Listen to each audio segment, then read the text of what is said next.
السلام عليكم، ازيكم عاملين ايه؟ يا رب تكونوا بخير. يلا بينا كده نصلي على النبي.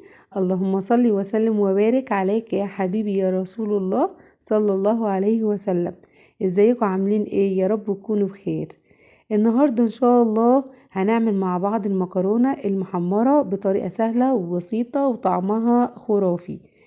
طبعا احنا كلنا من عشاق المكرونة، احنا واطفالنا كلنا بنحب المكرونة بانواعها.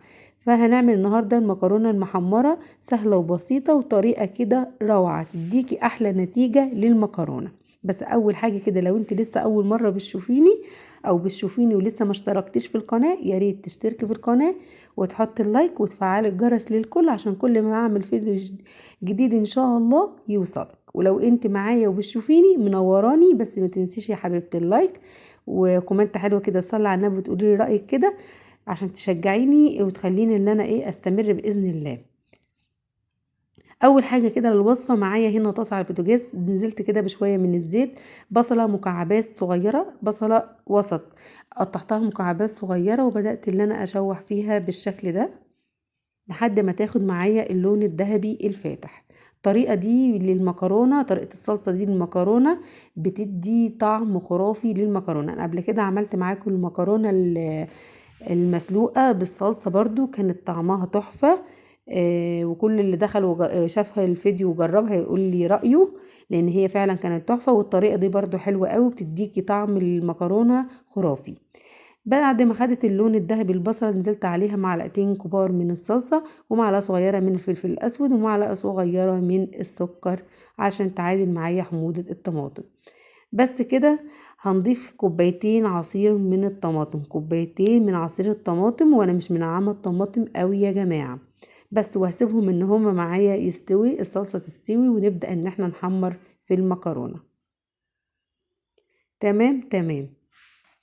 هنا في حلة تاني بقى على البوتاجاز نزلت كده بشوية من الزيت، وهضيف كمان هنا كيس من المكرونة. كيس المكرونة ده بيعادل النص كيلو من المكرونة. انا بحب اللي انا بفضل المكرونة الرفيعة، لما اجي احمر مكرونة بفضل المكرونة الرفيعة، بتبقى احسن وبتديجي نتيجة احسن وشكلها بيبقى ظريف في التحمير.